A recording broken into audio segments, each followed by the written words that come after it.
Olá! Quando se fala sobre a divindade de Cristo, há muitas questões se realmente Ele era Deus. Os nossos irmãos testemunhos de Jeová, por exemplo, se baseiam em um dos textos, em São João, no capítulo 5, verso 19, onde diz assim, o próprio Jesus dizendo, eu afirmo a vocês que isto é verdade. O Filho não pode fazer nada por sua própria conta, pois ele só faz o que vê o Pai fazer. Tudo o que o Pai faz, o Filho faz também, dando a entender de que Jesus é uma criatura, porque ele faz somente a vontade do Pai. Não tem vontade própria como Deus. Será que é isso que nós podemos concluir vendo esse texto? Será que realmente a divindade, Cristo, é ou não é Deus?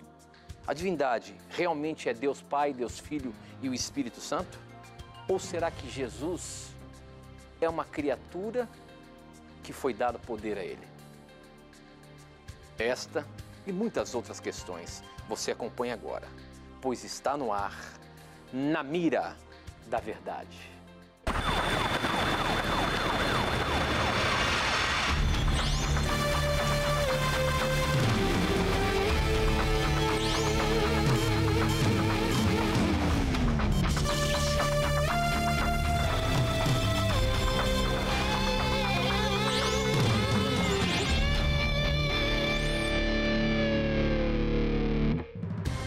Olá, muito boa noite, seja muito bem-vindo. Já nos conectamos com o Brasil e o mundo através das ondas do rádio, da internet e da TV Novo Tempo espalhada por todo o nosso país. Afinal de contas, já estamos conectados com a rádio também e também com a internet em todo o mundo. Eu já começo mandando um abraço muito especial para Portugal. Temos ali uma jovem que tem acompanhado na mira, estava escrevendo aqui pelo Facebook, ela chama-se Suzana Santos e ela falando aqui pra gente que estava zapeando, vendo no YouTube, encontrou o programa Na Mira da Verdade, descobriu o sábado e hoje tem aprendido cada vez mais com o programa. Embora o programa lá em Portugal passe muito tarde, ela tem acompanhado pela internet. Então, a internet vai em lugares que a gente sequer imagina. A você que está nos vendo pela internet, a você que está acompanhando o programa Na Mira da Verdade, muito obrigado por você estar usando o seu tempo para aprender sobre a Palavra de Deus. E onde quer que você esteja, sinta-se abraçado e acompanhe com a gente o estudo da Palavra de Deus. A você que está na rádio ouvindo a gente,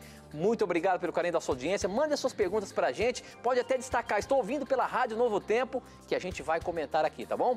E a você que está vendo através das TVs por assinatura espalhadas pelo país, você que está vendo por, quem sabe, tem o privilégio de ter na sua cidade o canal aberto da TV Novo Tempo, muito obrigado, nós já estamos aí entrando na sua casa, com licença, mas juntos vamos estudar a Palavra de Deus. E quero começar o programa cumprimentando ele, meu amigo, o professor Leandro Quadro, que está na mira todas as semanas. E aí, professor, tudo bem? Tudo bem, meu amigo, graças a Deus. Feliz porque estamos em mais um programa ao vivo.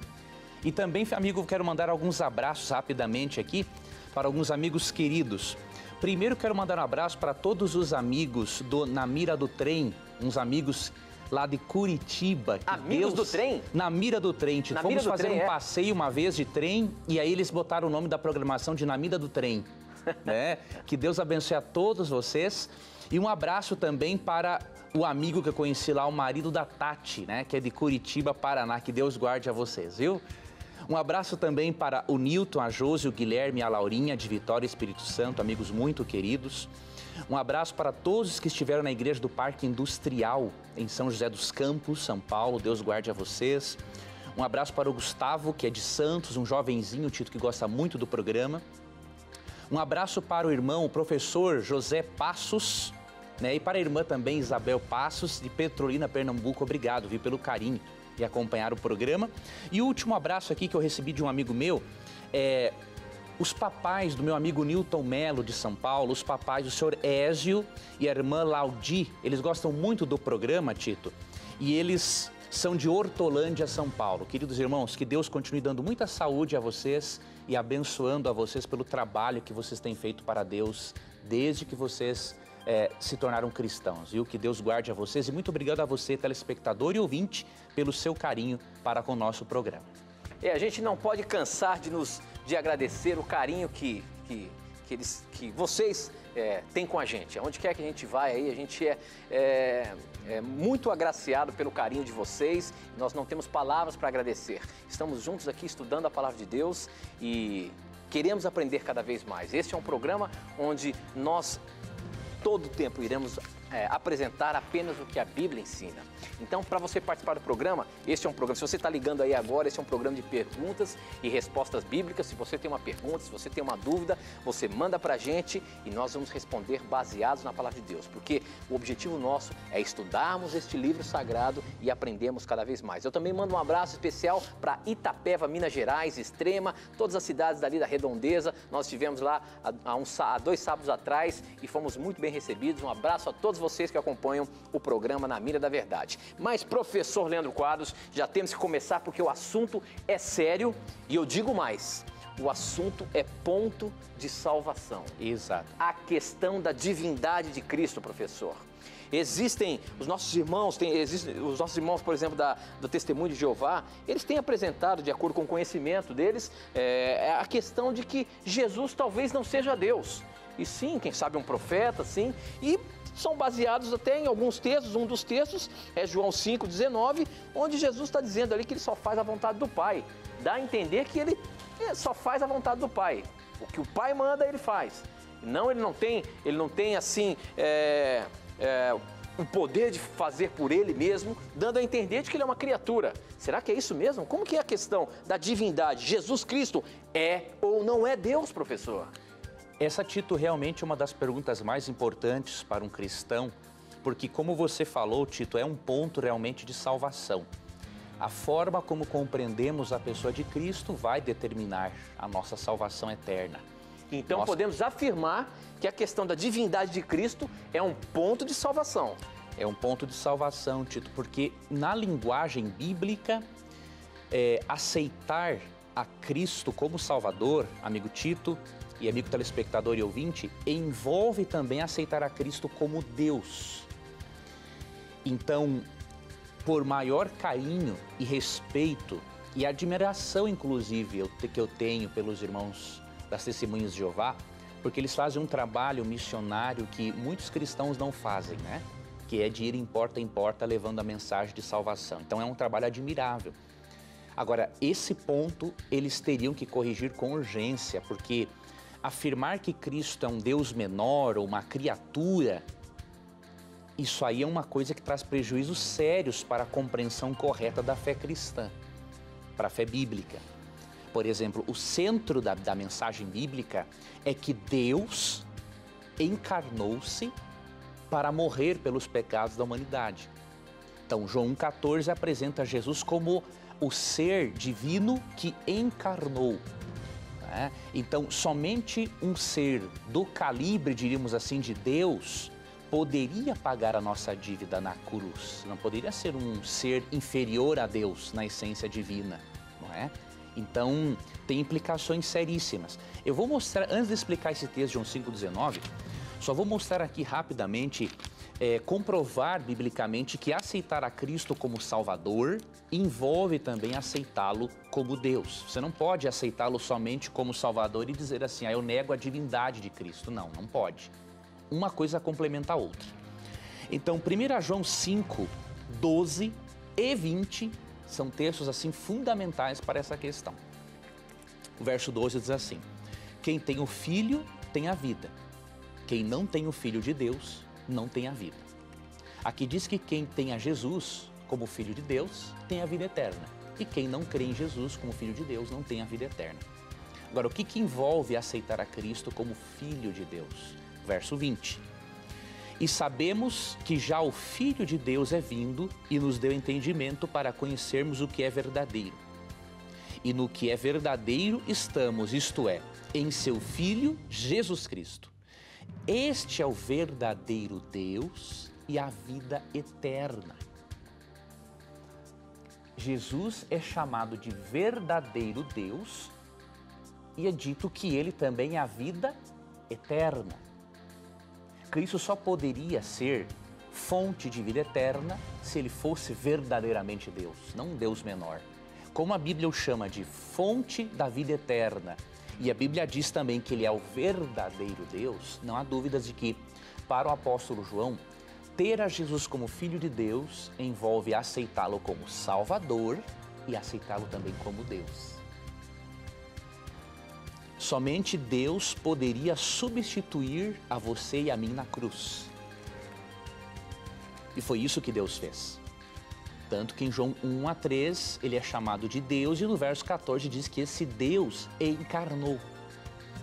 Se transformou em carne, assumiu uma natureza divina humana para pagar a nossa dívida para com a lei de Deus. Agora, o que nossos amigos, testemunhas de Jeová precisam fazer é levar em conta que há 2 tipos de textos na Bíblia sobre Jesus.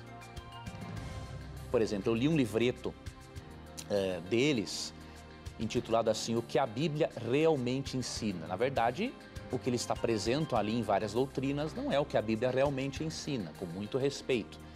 Por exemplo, eles citam ali vários textos que falam do Cristo humano. Então tem que pegar os 2 grupos de textos. Os textos que falam do Cristo humano, do Jesus encarnado, e os textos que falam do Cristo divino. Não somente pré-existente, antes da encarnação, obviamente, mas que sempre existiu. Então, João 5,19 é um texto que apresenta o Cristo divino humano. Cristo, na sua condição humana, ele era totalmente dependente do Pai. E por quê? A resposta está em Colossenses. Vamos ver aqui Colossenses capítulo 2.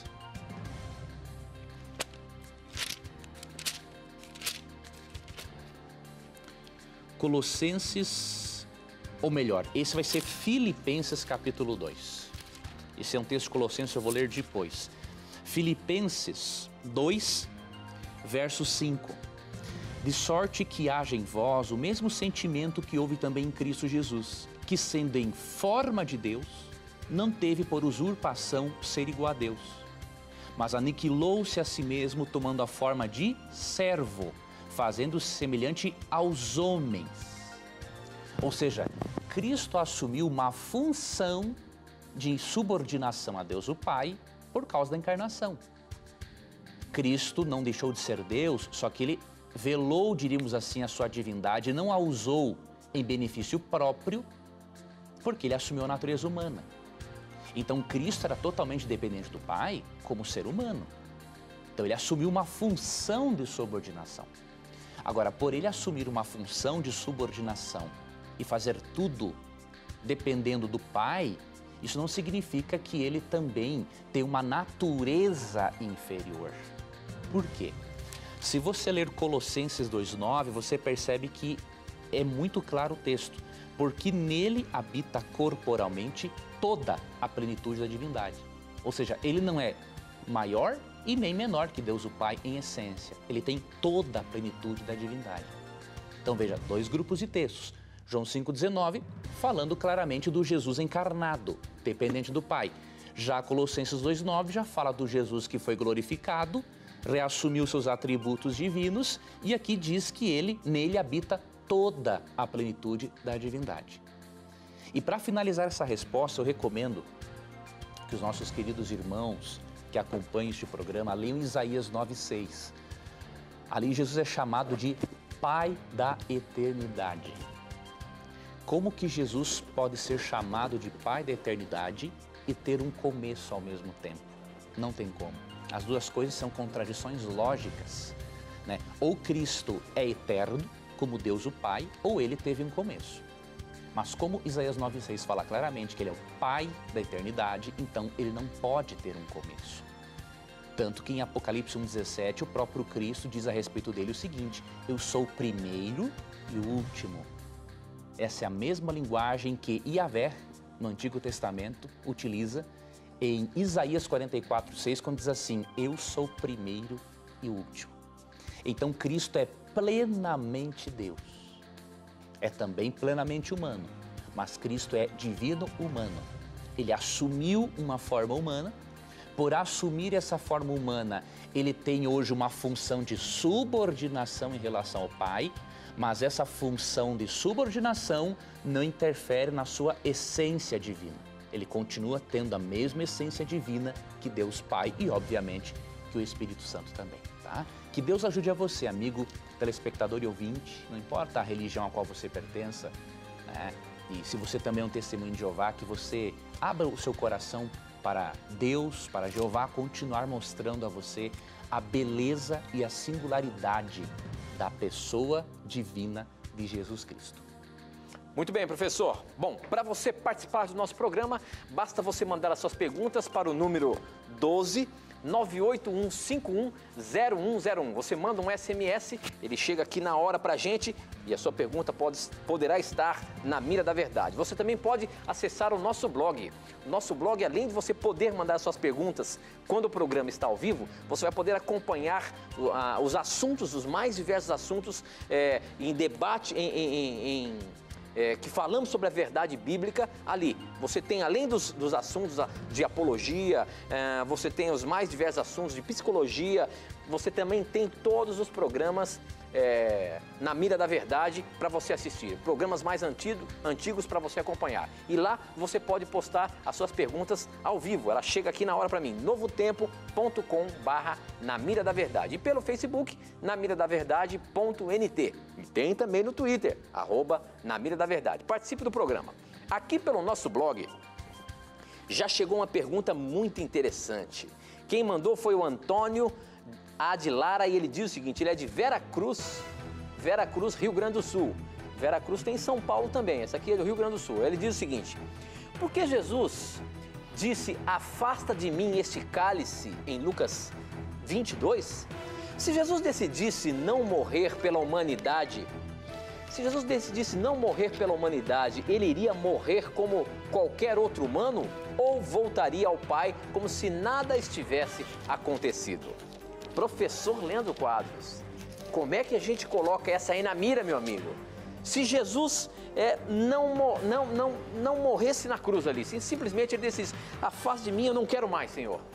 Será que o plano da salvação teria quebrado aí e nós estaríamos fadados ao juízo eterno, ao inferno? Como é que é? Vamos lá, meu amigo. Quando Cristo falou, afasta de mim esse cálice, realmente ele estava falando do cálice de sofrimento. Então Cristo, obviamente, naquela condição divina humana, né, sabendo dos horrores que é uma morte de cruz e sentindo aquele peso, né, obviamente que ele sentiu vontade de não morrer, ele queria preservar a sua vida. Agora, se Cristo não tivesse morrido, será que ele morreria como um ser humano ou voltaria para o céu? Com certeza ele voltaria para o céu. Por quê? Porque Romanos 6,23 fala assim, que o salário do pecado é a morte. Como Cristo não pecou, ele não merecia permanecer morto. Então, obviamente, Cristo poderia, sim, perfeitamente, ter desistido do plano de salvação se ele quisesse e voltado para o céu. E aí o nosso planeta já tinha se autodestruído, não é? Então, devemos realmente agradecer a Cristo, creio que todos os dias, porque ele, naquele vale da sombra da morte, ele olhou para o futuro e pensou assim, olha, a eternidade não vai ser a mesma coisa para mim sem aqueles meus filhos do planeta Terra. E ele foi até o fim. Ok, professor. Muito bem. Próxima pergunta chegou pelo Facebook. Quem mandou foi a Jaqueline Lima e ela diz o seguinte... A Bíblia diz em Romanos 6,4, de sorte que fomos sepultados com ele pelo batismo na morte, para que como Cristo foi ressuscitado dentre os mortos, pela glória do Pai, assim andemos nós também em novidade de vida. Se já fomos batizados no sangue de Cristo, por que as igrejas ainda batizam em águas? Professor Leandro Quadros, mas esse texto que ela está dizendo aqui, será que não é realmente mostrando o batismo por imersão? Como é que é isso? Ou se nós fomos batizados no sangue de Cristo, ou Jesus morreu na cruz, nós não precisamos ser batizados. Como é que é isso? Na verdade, realmente, Romanos 6,4, ele está falando do batismo, querida telespectadora. Por quê? Ele diz assim que nós somos sepultados com Cristo no batismo, né? Da mesma forma que Cristo foi batizado na morte. Ou seja, assim como Cristo foi sepultado, nós somos sepultados na água. Então, na verdade, o texto está falando das duas coisas juntas, né? Paulo está comparando o sepultamento de Cristo com o sepultamento por meio do batismo, né? Então, assim como Cristo morreu e ressuscitou, quando nós descemos das águas, estamos demonstrando que morremos para uma vida de pecado e ressuscitando para uma nova vida com Cristo. Então, na verdade, se complementa. Eu creio que você só não conseguiu pegar essa comparação que, na verdade, está comprovando a importância do batismo. Até porque Paulo não poderia ser contra a ordem de Jesus em Mateus 28, 18 a 20, né? Cristo falou o seguinte: ide, fazei discípulos de todas as nações, batizando-os em nome do Pai, do Filho e do Espírito Santo. Então, Paulo não iria contra a orientação de Cristo em Mateus 28, 19. Muito bem, professor. Eu queria agradecer a você, que é o nosso irmão das mais diversas denominações religiosas, que tem acompanhado o programa Na Mira da Verdade, participado do programa e juntos estamos aqui estudando a Bíblia. Você, meu irmão da Igreja da Assembleia de Deus, você, meu irmão da Igreja Católica, você, meu irmão espírita, você da Batista, presbiteriana, você que acompanha o programa Testemunho de Jeová, que tem participado muito do nosso programa, a você da Igreja Quadrangular, sintam-se abraçados por nós e nós queremos juntos estudar a Palavra de Deus. E mais uma vez eu quero afirmar a você, não é a nossa opinião, não é a opinião da Igreja Adventista, da Novo Tempo, do programa Na Mira da Verdade, do professor Leandro Quadros. É o que a palavra diz e nós queremos apresentar as perguntas que chegam aqui baseados na palavra de Deus. Por exemplo, aqui agora eu tenho que mandar um abraço especial para o meu irmão Wellington. Ele diz o seguinte: boa noite, Tito e professor Leandro. Me chamo Wellington, sou muçulmano e há um tempo acompanho o programa de vocês. A minha pergunta é: se Deus amou o mundo de tal maneira, como diz João 3,16, por que ele particularizou uma nação, os judeus? Olha aí, professor, ele fala assim: salam aleikum para você também. Eu não sei como que responde aqui, mas é isso aí, mais ou menos isso aí, né, professor? Olá, salam aleikum, é alguma coisa assim. Mas e aí, professor, nessa questão de São João 3,16, porque Deus amou o mundo de tal maneira, mas quando a gente vê no Velho Testamento ali, parece que Deus simplesmente escolheu um povo, os judeus. Como é que a gente explica o nosso irmão Wellington aqui, professor? Essa dúvida que você está na mira. Mas que satisfação receber essa pergunta do irmão Wellington, né? Nosso irmão muçulmano.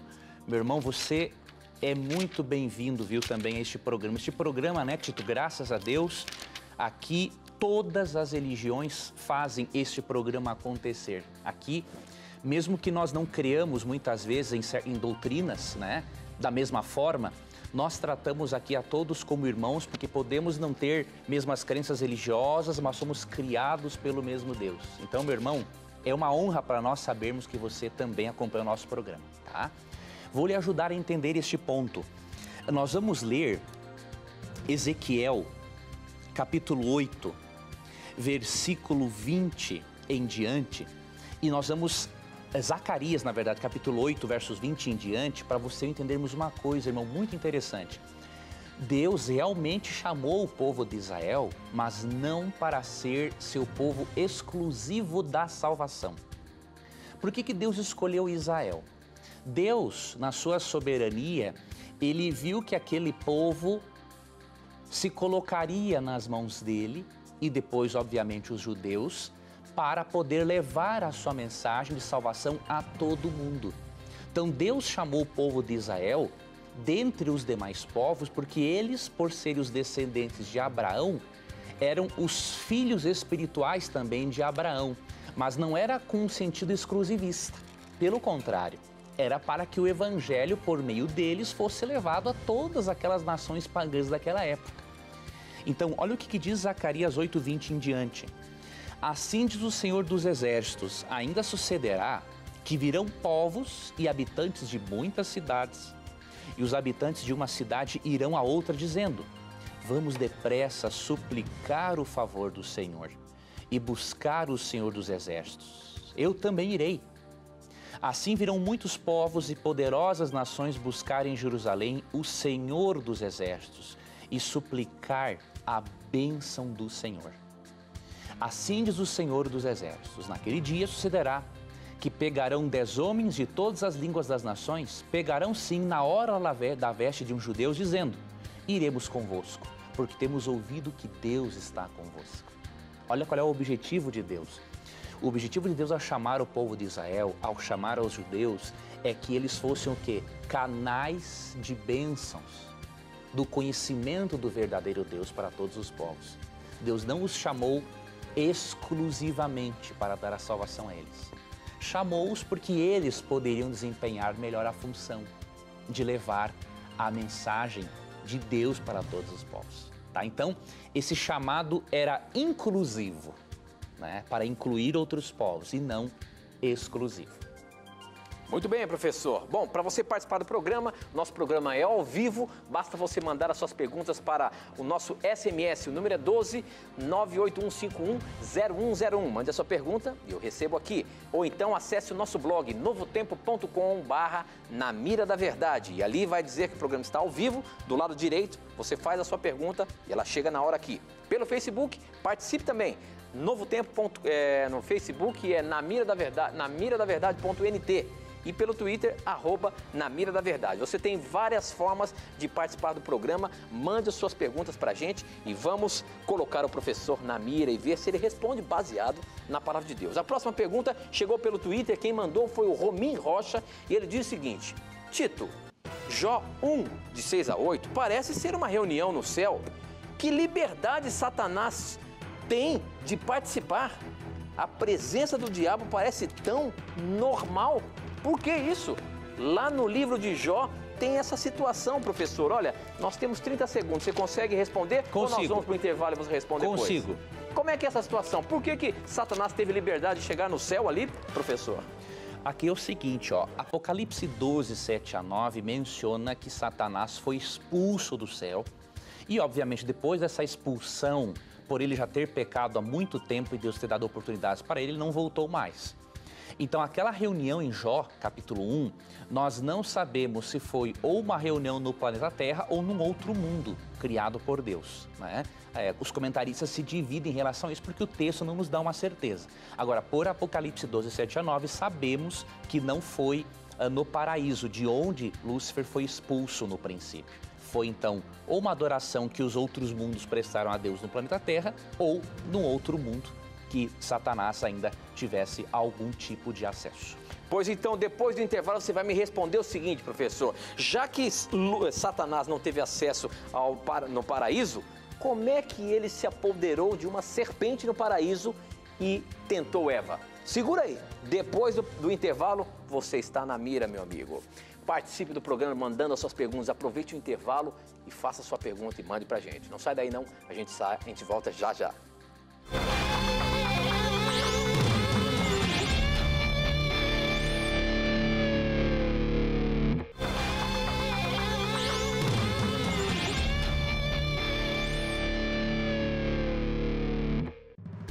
Estamos de volta, agora são 21 horas e 34 minutos, estamos ao vivo. Este é o programa Na Mira da Verdade, um programa em que você pergunta e a Bíblia responde. Portanto, mande as suas perguntas para a gente. No bloco anterior, eu coloquei o professor na mira, porque ele disse que nessa ocasião da reunião lá descrita no capítulo de Jó, Satanás não foi no paraíso, de acordo com o Apocalipse. Mas, professor Leandro Quadros, Satanás teve acesso ao paraíso para tentar Eva, inclusive se apoderou de um animal criado, uma criatura feita por Deus. Como é que ele tinha essa permissão de entrar ali no paraíso se ele já havia sido expulso do céu, professor? É que aí eu usei o termo paraíso, ele se refere a duas coisas na Bíblia, né? Ao paraíso celestial ou ao paraíso edênico da terra, né? Então, quando eu falei do paraíso que ele não pôde voltar, é daquele paraíso de onde ele foi expulso, né? Que é o céu mencionado em Apocalipse 12, 7 a 9. Ok, então tem duas formas na Bíblia que falam sobre o paraíso, é isso? Isso. Ok, muito bem. Bom, aqui pelo SMS, nós já voltamos quente aqui, as perguntas não param de chegar. Obrigado pela sua participação, obrigado por você fazer o programa acontecer. Eu sei que talvez a sua pergunta ainda nunca foi pescada aqui no Na Mira da Verdade. Eu queria dizer para você que nós recebemos aqui em média 1000 perguntas por programa, mas pode continuar tentando aí que a qualquer momento a sua pergunta vai estar na mira. Quem mandou essa pergunta aqui foi a Rita. Ela é de Jardim Selma, em São Paulo. Ela diz o seguinte: gosto muitíssimo desse programa. Através dele, decidi guardar a lei de Deus, o sábado. Mas vocês podem me explicar, por favor, referente aos adornos, joias? Me explique a passagem de Ezequiel 16, 11, 12 e 13. Olha aí, professor, em Ezequiel 16, 11, 12 e 13, diz o seguinte, a partir do versículo 11: eu a enfeitei com joias, pulseiras e colares. Dei uma argola para o seu nariz, brincos para as suas orelhas e uma linda coroa para a sua cabeça. As suas joias eram de ouro e prata, e você sempre usou vestidos bordados de linho e de seda. Você comeu pão feito da melhor farinha e tinha mel e azeite à vontade. Aqui dá a entender de que isso aí era um capricho para com essa mulher. Agora, professor Leandro Quadros, como é que fica a questão dos adornos aí, uma vez que a gente sabe que a maior parte das igrejas evangélicas não permite a questão do uso das joias e tudo mais. Como que a gente pode, biblicamente, entender isso, professor? Veja bem, queridos, Deus, ele não avalia, uma pessoa não pode ser avaliada pelas joias que tem ou que não tem, né? Isso não diz nada a respeito da essência da pessoa. Então, independente da pessoa usar ou não joias, o que importa para Deus é a essência da pessoa, né? Agora, quando a pessoa conhece o Evangelho, a gente percebe alguns textos da Bíblia que Jesus recomenda que a mulher cristã tenha um estilo de vida diferente das mulheres que não são cristãs. E aí vemos, por exemplo, em alguns textos, como já lemos no programa em outras ocasiões, 1 Timóteo 2, 9 e 10 e 1 Pedro 3, 13 e 4 recomendam que o maior enfeite da mulher cristã sejam as suas obras e não seus adornos. Então a Bíblia recomenda realmente um estilo de vida mais modesto. Agora, quando a Bíblia fala em Deus enfeitando o seu povo com joias, Deus está se utilizando de um costume cultural para ilustrar o seu amor e cuidado e carinho para com o povo de Israel. Aqui em Ezequiel 16, Deus apresenta o povo de Israel como se prostituindo, adorando outros deuses. E aí Deus se apresenta como um marido que cuidou bem da esposa. E naquela época, obviamente, o marido dava joias para sua esposa. Então Deus pega um costume cultural, usa dele como uma ilustração apenas, não como uma aprovação, mas como uma ilustração.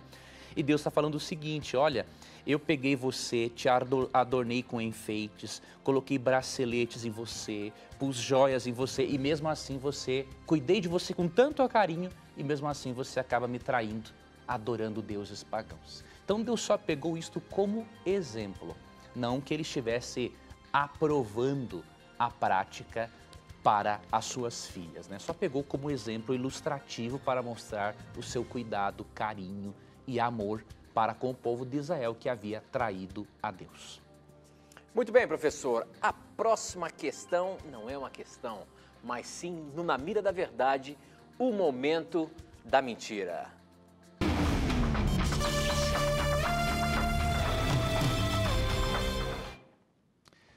Amigos, quando a gente acessa a internet, a gente vê muita coisa boa e também muita coisa ruim, né? E você começa a perceber também que existem muitas lendas, muitos mitos. Teve um mito que eu vi esses dias de que essa falta de água no estado de São Paulo é cumprimento de Apocalipse 15, 16, de que uma das pragas do Apocalipse já está caindo. Eu gostaria de dizer, com todo respeito, que essa é uma baita de uma mentira. Essa é uma baita de uma mentira porque as pragas do Apocalipse são juízos finais de Deus sobre aqueles que adoraram o poder representado pela besta no capítulo 13. No capítulo 13, a adoração ao poder representado pela besta, há uma perseguição aos que não adoram a imagem da besta. Depois vem a pregação dos 3 últimos recados de Deus para que não se aceite os ensinamentos da besta, que ali está em Apocalipse 14, esses 3 recados. E nos capítulos 15 e 16, vem as pragas, os 7 últimos juízos de Deus, não é? Sobre aqueles adoradores da besta e que perseguiram o povo de Deus ali no capítulo 13. Então essa perseguição não ocorreu ainda, não é? De forma universal, O evangelho ainda não foi pregado a todo mundo para testemunho de todas as nações, como diz Mateus 4,14. Então a falta de água não tem nada a ver com a profecia de Apocalipse 15:16, que mostra que uma das pragas do Apocalipse é a água se tornar em sangue. Então veja bem, a água se tornar em sangue e escassez de água não tem nada a ver uma coisa com a outra. Então nós temos que parar com esse costume, queridos, de pegarmos qualquer evento da história e tentarmos encaixar na Bíblia na marra. Não, temos que ver se realmente isso tem fundamento bíblico para depois chegarmos a uma interpretação correta. Então, não adote esse tipo de metodologia, porque isso aí não é uma metodologia correta para o estudo da Bíblia. Só cria falsas expectativas, não é? E isso não traz fortalecimento espiritual para ninguém. Muito bem, professor. A próxima pergunta aqui chegou pelo SMS. Deixa eu ver quem mandou. O Cláudio Oliveira, ele é de Curitiba, ele diz o seguinte: por que algumas igrejas dizem que se participar da Santa Ceia sem ser batizado, será condenado? Mas os adventistas dizem que basta aceitar a Jesus e ser sincero que ele pode participar da Santa Ceia. Professor, como que é essa questão? Para você participar então da Santa Ceia, e explica para a gente, até para o nosso telespectador saber, na verdade, o que é essa cerimônia da Santa Ceia. Afinal de contas, você só pode participar dessa cerimônia cristã se você for batizado? Nós cremos que a Santa Ceia é um momento, é comunhão aberta, ou seja, toda pessoa que crê em Jesus Cristo, ela pode participar. Agora, a maioria das igrejas cristãs crê o seguinte: bom, a pessoa, o que é primeiro a Santa Ceia? É um momento em que nós relembramos o sacrifício de Jesus Cristo em nosso favor. Então, na igreja, nós costumamos comer um pedacinho de pão sem fermento, que simboliza o corpo de Cristo sem pecado. Usamos o suco da uva sem fermento, que simboliza o sangue de Cristo sem pecado. O corpo e o sangue de Cristo oferecidos no lugar do pecador. Então nós participamos destes emblemas, não é? E também temos na Igreja Adventista, no sétimo dia, a cerimônia do lava-pés, né? Que é uma preparação de humildade para recebermos essa cerimônia. E aí o que acontece? Muitos cristãos acham que uma pessoa que está, diríamos, em pecado, ou uma pessoa que ainda não foi batizada, ela não pode participar, mas essa não é uma compreensão bíblica. Por quê? Primeiramente, quem pode dizer que não tem pecado? Então, a cerimônia da Santa Ceia já é uma cerimônia para pecador, não é? Então, alegar uma pessoa que está em pecado não pode participar, não. É para quem é pecador mesmo, certo? Então, o que 1 Coríntios 11:28 fala, não é para a pessoa não participar. É que as pessoas leem errado o texto. Olha o que diz o texto. Examine-se, pois, o homem a si mesmo, e assim coma deste pão e beba deste cálice. Porque o que come e bebe indignamente, come e bebe para a sua própria condenação, não discernindo o corpo do Senhor. Então, o detalhe de Paulo é que a pessoa, antes de participar, deve o quê? Examinar-se. Quando a pessoa se examina e reconhece que é uma pecadora e se arrepende e pede perdão, ela deve participar da Santa Ceia. Né? O fazer uso da Santa Ceia de forma indigna é não o quê? Examinar-se. Não examinar seu interior, ver a sua necessidade de crescimento espiritual, de perdão. Então, a pessoa se privar da Santa Ceia porque é uma pecadora, ela está erradíssima. Na verdade, todas as igrejas deveriam abrir o momento da Santa Ceia, não é? Porque é um momento para pecador, não é para nenhum santinho que tem uma auréolazinha sobre a cabeça. A Santa Ceia é para pecadores. Então, nós cremos que a Santa Ceia é, sim, uma comunhão aberta. Lógico, a pessoa tem que crer em Jesus. Se ela for batizada, melhor ainda. Agora, se ela está já no processo de preparação, aceitou a Cristo e está no processo de preparação para o batismo, ela tem que participar. Não é? Isso pode ser o quê? Uma oportunidade muito evangelística e nobre para o coração da pessoa ser tocado, para ela reforçar essa decisão por Cristo. Então, nós adotamos esse sistema e temos visto muitos benefícios na vida das pessoas. Muito bem, professor. A próxima pergunta chegou pelo nosso Facebook. O nosso Facebook é Na Mira da Verdade Quem mandou foi o Pablo Vinícius e ele diz o seguinte: olá, meus amigos Tito e professor Leandro, gosto muito do Na Mira da Verdade e me batizei após ter tirado muitas dúvidas assistindo ao programa. Mas gostaria de saber se a crença de que o sábado é o selo de Deus, se não se torna incoerente com o fato de que não podemos vincular a salvação a uma obra da lei? Desde já agradeço. Professor Leandro Quadro, a questão do sábado como sendo o selo de Deus, que nós já falamos aqui algumas vezes no programa, e isso não traz algum tipo de incoerência, baseando-se que não podemos vincular a salvação à obra da lei, professor? Como é que é? Você está na mira, meu amigo. Pergunta muito boa. Realmente, meu querido irmão, algumas pessoas, por compreenderem errado, elas podem pensar realmente que existe uma espécie de salvação pelo sábado. Isso é um legalismo, né? Não existe salvação pelo sábado, não existe salvação pelo mandamento não adorarás outros deuses diante de mim, ou seja, porque eu não adoro um outro Deus, então eu estou comprando a minha salvação. Não, eu não compro a salvação com nenhum dos 10 mandamentos. Agora, eles se tornam parte da minha vida, incluindo o sábado, obviamente, no processo de santificação, que é o processo através do qual o Espírito Santo vai nos tornando semelhantes a Jesus, de acordo com Romanos 8, 29. Agora, se nós estudarmos e lermos com atenção Ezequiel 20, verso 12, nós perceberemos que vincularmos o sábado como sendo um sinal de identificação entre Deus e o seu povo, ele não é algo legalista, porque ele é só um sinal de identificação entre Deus e aqueles que o adoram. E você vai ver uma coisa muito interessante também nesse texto. O sábado, ele, quando é visto como um selo de Deus, de identificação de que nós adoramos ao Deus Criador, ele é, na verdade, um sinal da graça de Deus e não um sinal de salvação pelas obras. Por que isso? Eu vou ler para você um versículo aqui muito interessante, que está em Ezequiel, obviamente, que eu falei antes, capítulo 20, no verso 12, diz assim, também lhes dei os meus sábados, para que servissem de sinal entre mim e eles, para que soubessem que eu sou o Senhor que os santifica.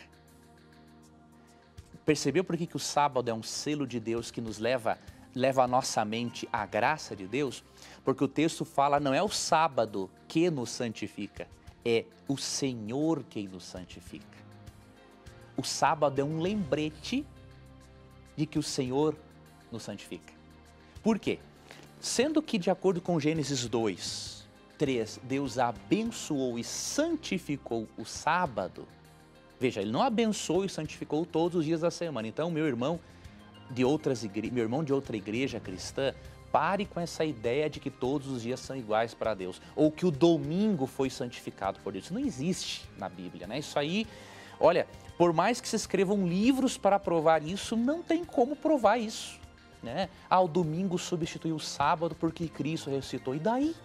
Cristo morreu na sexta. Então eu vou santificar a sexta porque Cristo morreu na sexta, porque tanto o dia da morte quanto da ressurreição são importantes. Então não tem nada a ver, né? A Bíblia falou que Deus abençoou e santificou o sábado, e não tem discussão, né? Agora, voltando ao assunto, Deus abençoou e santificou o sábado, então ele pede para nós o guardarmos como um sinal de que é Deus que nos santifica. Assim como Deus santificou o sábado, ele quer santificar a nossa vida. Então é isso que o sábado quer nos ensinar, que a fonte da nossa salvação e da nossa santificação é Deus, unicamente Deus. Então, visto da perspectiva de Ezequiel 20, 12, não seria uma incoerência ter o sábado como um selo. Agora, realmente, algumas pessoas, infelizmente, podem compreender o assunto de maneira errada. Muito bem, professor. A próxima pergunta chegou pelo nosso Twitter. Wilkins Lopes pergunta o seguinte: todos os discípulos eram da Galileia, menos Judas. Haveria uma predestinação para ele trair Jesus? Com relação a Judas, a gente percebe que parece que Jesus já sabia que Judas iria o trair. Será que Isso não é uma forma de apresentar a predestinação, professor? Judas não foi predestinado a trair Jesus? E outra, existe alguma relação por ele não ser da Galiléia como os outros apóstolos? Ou os outros discípulos? Eu vou ler aqui, vou abrir aqui num texto, que é no Salmo capítulo 22. No Salmo 22, é profetizado aqui, é profetizada a morte de Cristo, o sofrimento de Cristo, não é? E inclusive aqui, né, além de ser profetizado o sofrimento do Messias, né, é profetizado inclusive que um amigo íntimo do Messias levantaria o calcanhar contra ele, ou seja, Judas, não é? Agora, vejam que coisa interessante. O problema é que muitos irmãos calvinistas que creem na dupla predestinação, não são todos, né? Eles confundem presciência com predestinação. Isso é uma confusão terrível. Por quê? Veja, eu vou dizer isso com muito carinho e respeito. Tenho muito respeito pela teologia de João Calvino, né? É um dos pais reformadores. Agora, a questão da dupla predestinação, eu não tenho dúvida alguma de que foi o dedo do diabo metido ali nessa teologia. É uma teologia muito bonita, o Espírito Santo utilizou dessa teologia, mas o diabo, infelizmente, coloca o dedo em tudo, né? Então, a predestinação dupla, de que Deus predestina uns para se salvar, outros para se perder, isso é demoníaco, né? Isso não tem dúvida alguma. Quem analisar isso sem desculpar a dupla predestinação, dizendo que é só um paradoxo, né? Quem for a fundo na questão vai ver que isso é demoníaco mesmo, não tem dúvida alguma. Não podemos confundir presciência com predeterminação. O fato de Deus saber que Judas trairia Jesus não quer dizer que foi Deus quem fez isso que acontecesse, né? As coisas acontecem não porque Deus as prevê. Deus prevê porque elas vão acontecer mesmo.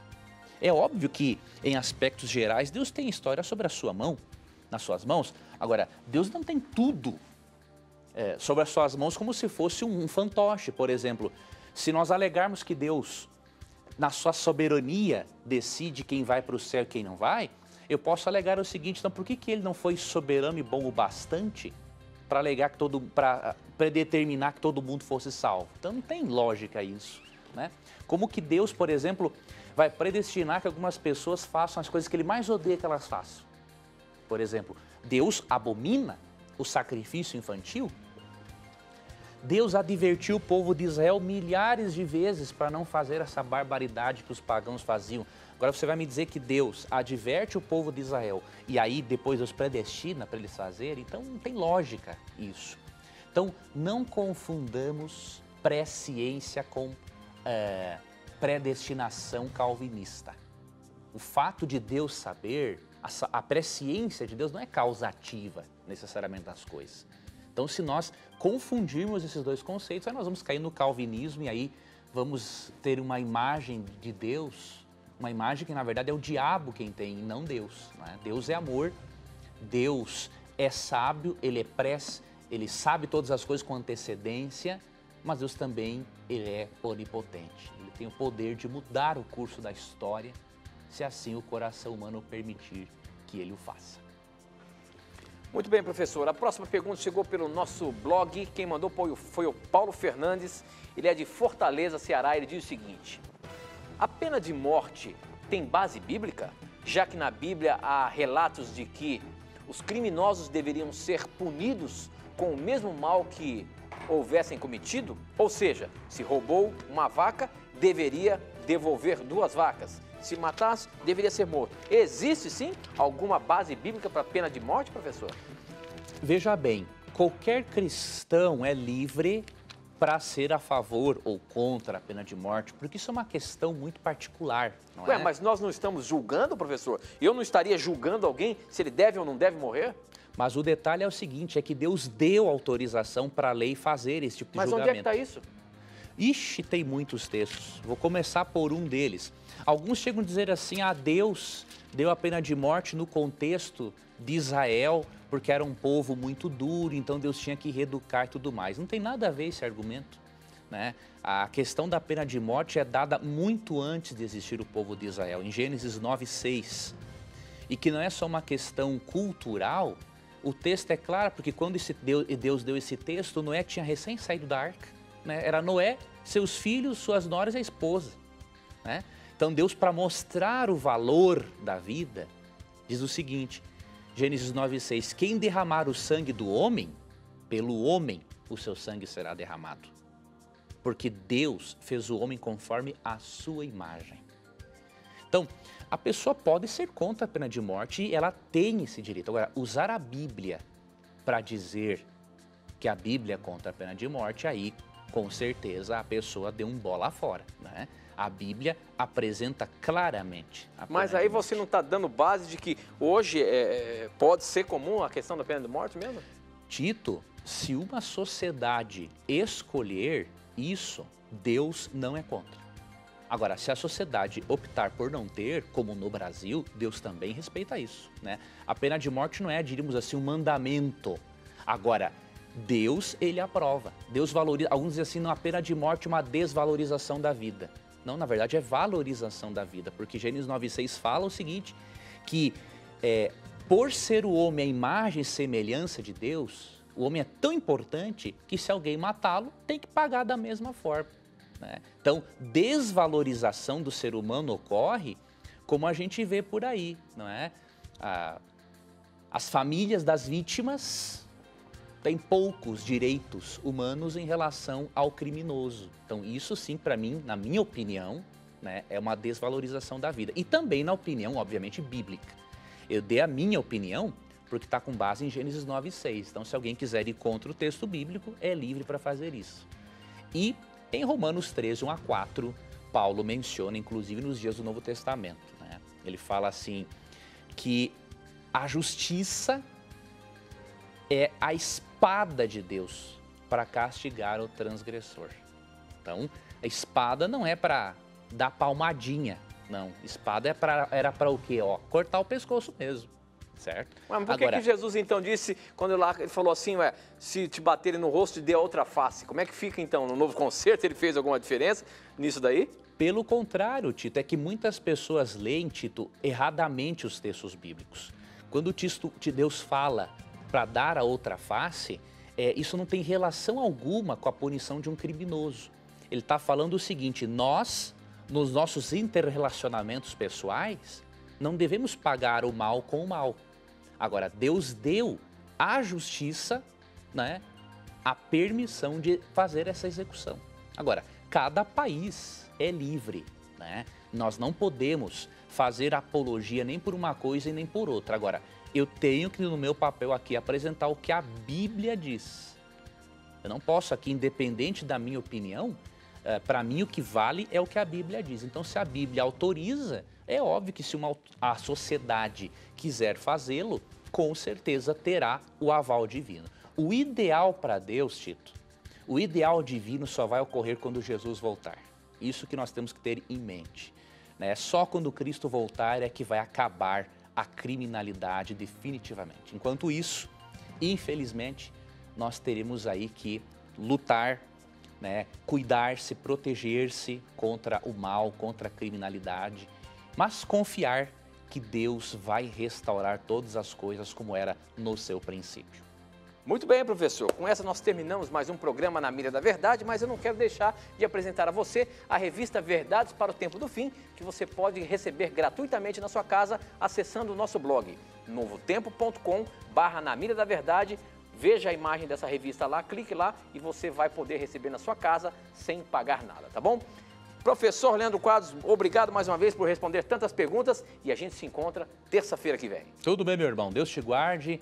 Um abraço, amigo, telespectador, amigo da Rádio Novo Tempo. Deus abençoe a sua vida. Muito obrigado por suas perguntas e nunca se esqueça que sempre que você tiver a coragem de perguntar, a Bíblia vai ter a coragem de lhe responder. E aqui no programa você já sabe, sempre os seus questionamentos, sempre as suas dúvidas neste programa estarão na mira da verdade. Até o nosso próximo encontro. Tchau.